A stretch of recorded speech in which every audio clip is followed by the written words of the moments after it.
ದೃಶ್ಯಗಳಲ್ಲಿ ಗಮನಿಸ್ತಾ ಇದ್ದೀರಿ ಗವಿಪುರಂನಲ್ಲಿರುವಂತಹ ಗವಿ ಗಂಗಾಧರೇಶ್ವರ ದೇವಾಲಯಕ್ಕೆ ಈಗ ಆಲ್ರೆಡಿ ನಂದಿ ವಿಗ್ರಹದ ಮೇಲೆ ಸೂರ್ಯ ರಶ್ಮಿಯ ಒಂದು ಸ್ಪರ್ಶ ಆಗಿದೆ. ಇನ್ನೇನು ಕೆಲವೇ ನಿಮಿಷಗಳಷ್ಟೇ ಬಾಕಿ ಇರುವುದು. 5:20ರಿಂದ 5:23 ನಿಮಿಷಗಳ ಅಂತರದಲ್ಲಿ ಸೂರ್ಯ ರಶ್ಮಿ ಕಿರಣ ಈಗ ನಂದಿ ವಿಗ್ರಹದ ಮೇಲೆ ಸ್ಪರ್ಶ ಮಾಡ್ತಾ ಇದೆ. ಇನ್ನೇನು ಕೆಲವೇ ನಿಮಿಷಗಳಲ್ಲಿ ಶಿವನ ವಿಗ್ರಹದ ಮೇಲೂ ಕೂಡ ಸೂರ್ಯರಶ್ಮಿಯ ಕಿರಣ ಸ್ಪರ್ಶ ಆಗುತ್ತೆ. ಒಂದು ಕಡೆ ಕೋಟ್ಯಾನುಕೋಟಿ ಭಕ್ತಾದಿಗಳು ಇವತ್ತು ಈ ಒಂದು ಐತಿಹಾಸಿಕ ಕ್ಷಣವನ್ನ ಕಣ್ತುಂಬಿಕೊಳ್ಳಬೇಕು ಅಂತ ಗವಿಪುರಂನ ಗವಿ ಗಂಗಾಧರೇಶ್ವರ ದೇವಾಲಯಕ್ಕೆ ಬಂದಿದ್ದಾರೆ. ಬೆಳಗ್ಗೆಯಿಂದಲೇ ವ್ರತಾಚರಣೆ ಮಾಡೋರು ಇರ್ತಾರೆ, ಉಪವಾಸಗಳನ್ನು ಆಚರಿಸುವಂತಹ ಅನೇಕ ಭಕ್ತರು ಇರ್ತಾರೆ. ಇನ್ನು ಪ್ರತಿ ವರ್ಷವೂ ಕೂಡ ಅವರ ಮನೆಯ ಸಂಪ್ರದಾಯದಂತೆ ಆಚರಣೆ ಮಾಡುವಂತಹ ಅನೇಕರು ಇರ್ತಾರೆ. ಹೀಗೆ ಪ್ರತಿಯೊಬ್ಬರೂ ಕೂಡ ಬಹಳ ಮಡಿಯಿಂದ ಬಹಳ ಅಚ್ಚುಕಟ್ಟಾಗಿ ಶಿವನನ್ನ ಆರಾಧಿಸ್ತಾರೆ. ಅದರ ಜೊತೆಗೆ ಈಗ ಆಲ್ರೆಡಿ ಕೃಷ್ಣ ಹೆಗಡೆ ಅವರು ಹೇಳ್ತಾ ಇದ್ರು, ನೀವು ಆಗ್ಲೇ ಹೇಳ್ತಾ ಇದ್ರಿ, ಸಾಧಕರಿಗೆ ಒಂದೊಳ್ಳೆ ಸಾಧನೆಯನ್ನ ಒಂದು ರೀತಿ ಅದನ್ನ ಸಾಧಿಸೋದಕ್ಕೆ ಅಥವಾ ಅದನ್ನ ಕುರಿತುಕೊಳ್ಳೋದಕ್ಕೆ ಒಳ್ಳೆ ಸಮಯ ಇದು. ಕೇವಲ ಅದನ್ನ ಕುರಿತುಕೊಂಡ್ರೆ ಸಾಲದು, ಅದನ್ನ ಮುನ್ನಡೆಸೋದಕ್ಕೂ ಕೂಡ ಒಳ್ಳೆ ಸಮಯ ಅಂತ ಹೇಳ್ತಾ ಇದ್ರಿ. ಸೊ ಇದಕ್ಕೆ ಆಡ್ ಆನ್ ಅನ್ನೋ ರೀತಿಯಲ್ಲಿ ನಾವು 16 ದಿನಗಳ ಕಾಲ ಧನುರ್ಮಾಸ ಆಚರಣೆಯನ್ನು ಮಾಡ್ತೀವಿ. ಬಹಳ ಬೆಳಗ್ಗೆ ಚಳಿಯಲ್ಲೆದ್ದು ಹೋಗ್ತಾರೆ ಮಹಿಳೆಯರು, ಪುರುಷರು ಹೋಗೋದನ್ನು ಕೂಡ ನಾವು ನೋಡ್ತೀವಿ. ಅರಳಿ ಮರ ಸುತ್ತೋದು, ಹಾಗೆ ನಾಗರಕಲೆಗಳಿಗೆ ವಿಶೇಷವಾಗಿ ಪೂಜೆ ಮಾಡೋದು. ಯಾಕೆ ಈ ಆಚರಣೆ ಹೇಗೆ ಬಂತು ಅಂತ ಹೇಳ್ಬೋದು ಇದ್ರ ಬಗ್ಗೆ? ಅಂದರೆ ಸೂರ್ಯ ಧನುರಾಶಿಯನ್ನು ಪ್ರವೇಶ ಮಾಡಿದಾಗಿಂದ ಅದನ್ನು ಧನುರ್ಮಾಸ ಅಂತ ಕರಿತೇವೆ. ಅದು ಕೊನೆಯಲ್ಲಿ ಮುಕ್ತಾಯ ಆಗುವುದು ಯಾವಾಗ ಅಂತಂದರೆ ಸಂಕ್ರಾಂತಿಯ ದಿನ ಅದು ಧನುರ್ಮಾಸ ಮುಕ್ತಾಯ ಆಗುತ್ತದೆ. ಧನುರ್ಮಾಸದಲ್ಲಿ ಈ ನಾನು ಹೇಳಿದ್ನಲ್ಲ, ಈ ಪುಣ್ಯತಮವಾದಂತಹ ಕಾಲವನ್ನು ಬರಮಾಡಿಕೊಳ್ಳುವಂಥ ಒಂದು ಹಿಂದಿನ ಮಾಸ, ಜೊತೆಗೆ ಈ ಎಲ್ಲ ಕಾಲದಲ್ಲಿಯೂ ಹಾಗೇನೆ, ಪ್ರತಿ ಕಾಲದಲ್ಲಿಯೂ ಹಾಗೇನೆ, ಅದರಲ್ಲಿಯೂ ಈ ಒಂದು ಸಮಯದಲ್ಲಿ ದೇವತಾ ಸಾನ್ನಿಧ್ಯ ಹೇಳುವಂಥದ್ದು ಪ್ರಾತಃ ಕಾಲದಲ್ಲಿ. ಈಗ ನೋಡಿ, ನೀವು ಎಲ್ಲ ದೇವಸ್ಥಾನಗಳಲ್ಲಿಯೂ ಕೂಡ ಬೆಳಿಗ್ಗೆ ಬೇಗ ಪೂಜೆ ನಡೀತದೆ. ಧನುರ್ಮಾಸದಲ್ಲಿ ದೇವತಾ ಸಾನ್ನಿಧ್ಯ, ದೇವತಾ ಆರಾಧನೆ ಮಾಡತಕ್ಕಂಥ ಕಾಲ ಹೇಳುವಂಥದ್ದು 12 ತಿಂಗಳು ಕೂಡ ನಾವು ಮಾಡಬೇಕು. ಅದರಲ್ಲಿ ಕೊನೆ ಪಕ್ಷ ಈ ತಿಂಗಳಾದರೂ ಧನುರ್ಮಾಸದಲ್ಲಾದರೂ ನಾವು ಶ್ರದ್ಧಾ ಭಕ್ತಿಯಿಂದ ನಮ್ಮ ಕೈಲಾದಂಥ ಆಚರಣೆ ಮಾಡಿದಾಗ ದೇವತಾ ಅನುಗ್ರಹ ಸಿಗ್ತದೆ. ಇವತ್ತು ನೋಡಿ, ನಾವು ಯಾವುದೋ ಒಂದು ಎಕ್ಸಾಮ್ ಬರೀಬೇಕಾದ್ರೆ ಏನು ಮಾಡ್ತೀವಿ ಹೇಳಿ, 1 ತಿಂಗಳ 2 ತಿಂಗಳ ದೊಡ್ಡ ತಯಾರಿ ಮಾಡಿಕೊಂಡು ಹೋಗಿ ನಾವು ಎಕ್ಸಾಮನ್ನು ಬರಿತೀವಿ.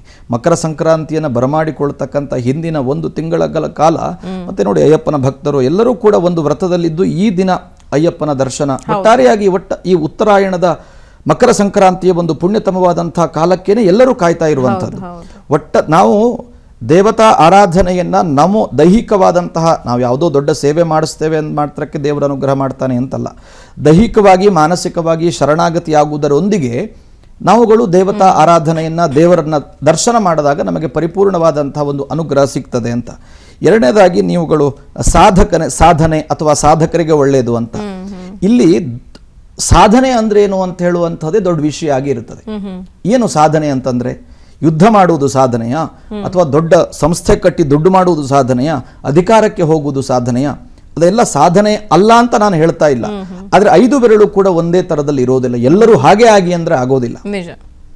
ಸಾಧನೆ ಅಂತ ಏನು ಅಂತಂದ್ರೆ, ನಮ್ಮ ಹಿಂದಿನ ಋಷಿಮುನಿಗಳು ಎಷ್ಟು ಅದ್ಭುತವಾಗಿ ಹೇಳಿದ್ದಾರೆ ಅಂತಂದ್ರೆ, ನಿಂದಂತು ನೀತಿ ನಿಪುಣ ಯದಿವಾಸ್ತುವಂತು ಲಕ್ಷ್ಮೀ ಸಮ ವಿಶತು ಗಚ್ಚತು ವಾ ಯಥೇಷ್ಟಂ ಅದ್ಯೈವ ವಾ ಮರಣಮಸ್ತು ಯುಗಾಂತರೆ ವಾ ನ್ಯಾಯಾತ್ ಪತಃ ಪ್ರವಿಚಲಂತಿ ಪದಂ ನ ಧೀರಾಹ ಅಂತ. ಇದು ಸಂಸ್ಕೃತದ ಶ್ಲೋಕ. ನಿಂದಂತು ನೀತಿ ನಿಪುಣಾಹ, ನಿನ್ನನ್ನು ಜನ ನಿಂದಿಸಲಿ ಅಥವಾ ಹೊಗಳಲಿ, ಲಕ್ಷ್ಮೀ ಸಮ ವಿಶತು ಗಚ್ಚತು ವಾ ಯಥೇಷ್ಟಂ, ನಿನ್ನ ಹತ್ರ ದುಡ್ಡು ಬರಲಿ ಅಥವಾ ದುಡ್ಡು ಹೋಗ್ಲಿ, ಅದ್ಯೈವ ವಾ ಇವತ್ತೇ ಸಾವು ಬರಲಿ ಅಥವಾ ಇನ್ನೊಂದು 10 ವರ್ಷ ಬಿಟ್ಟು ಇನ್ನು ಎಷ್ಟೋ ವರ್ಷ ಬಿಟ್ಟು ಸಾವು ಬರಲಿ, ನ್ಯಾಯಾತ್ ಪತಃ ಪ್ರವಿಚಲಂತಿ ಪದಂ ನ ಧೀರಾಹ ಅಂತ. ನ್ಯಾಯದ ದಾರಿಯಲ್ಲಿ ನಡೆಯುವಂಥದ್ದೇ ಧೀರತನ ಅಥವಾ ಸಾಧನೆ ಅಂತ. ನಾವು ಎಷ್ಟೋ ಸಲ ನೋಡ್ತೀವಿ, ಎಲ್ಲರೂ ಉದ್ಧಾರಕರು, ಇನ್ನೊಬ್ಬರು ಎಲ್ಲ ಹುಟ್ಟಬೇಕು, ಆದ್ರೆ ನಮ್ಮ ಮನೆಯಲ್ಲ ಪಕ್ಕದ ಮನೇಲಿ ಹುಟ್ಟಬೇಕು ಅಂತ. ಆದರೆ ಯಾರು ಏನೇ ಹೇಳಲಿ, ನಮ್ಮ ಬದುಕನ್ನ ನಾವು ಅತ್ಯಂತ ಸುಂದರವಾಗಿ ಒಳ್ಳೆ ರೀತಿಯಲ್ಲಿ ನಾವು ನಡೆಸುವಂಥದ್ದೇ ಸಾಧನೆ ಅಂತ. ಅದಕ್ಕೆ ಈ ಎಲ್ಲ ದೇವತಾ ಆರಾಧನೆ ಸತ್ಕಾರ್ಯಗಳು ಪೂರಕವಾಗಿರ್ತದೆ ಅಂತ.